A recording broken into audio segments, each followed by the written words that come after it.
Page 16, notation exponentielle. Dans certains cas, il est possible d'exprimer une expression écrite sous la forme exponentielle en notation fractionnaire ou à l'aide d'un radical. Dans le tableau du côté gauche, nous avons la notation, donc comment on note ces informations. Pour une base A, donc A, c'est la base, elle doit être positive, c'est ce que le symbole veut dire ici. A plus grand que 0 signifie que A est positif. Et l'exposant 1/2, donc le petit exposant affecté à la base A. On nous montre ici, dans la notation, que cette façon d'écrire est équivalente, donc est égale à l'usage du radical.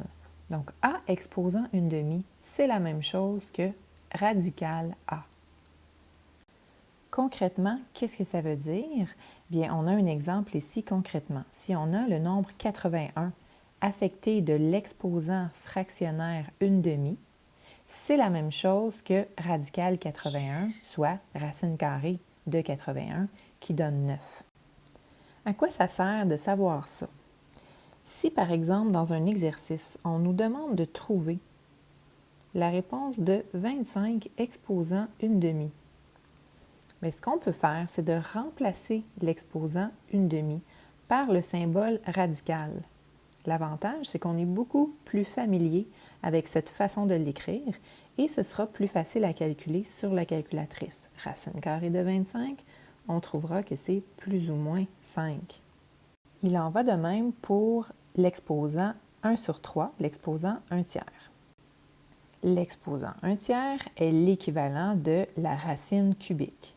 Donc, dans un calcul, si on voit apparaître l'exposant fractionnaire 1/3, on pourra immédiatement le remplacer par le symbole radical avec un petit 3 pour extraire la racine cubique du nombre et trouver notre réponse.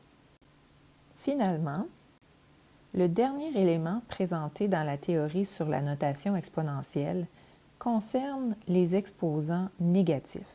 Ici, on a une base A affectée d'un exposant moins m, donc un exposant qui serait négatif. Pour le rendre positif, on n'a qu'à faire l'inversion de notre base. On va inverser la base. Donc, A devient 1/A. L'exposant moins m devient m positif et il suit la base A. Bon, concrètement, qu'est-ce que ça veut dire? Si on a la base 2 affectée de l'exposant moins 4, on va rendre l'exposant positif. Ça, c'est une convention mathématique de s'assurer que nos exposants sont toujours positifs. Donc, pour rendre l'exposant moins 4 plus 4, on va inverser la base. 2 devient 1/2.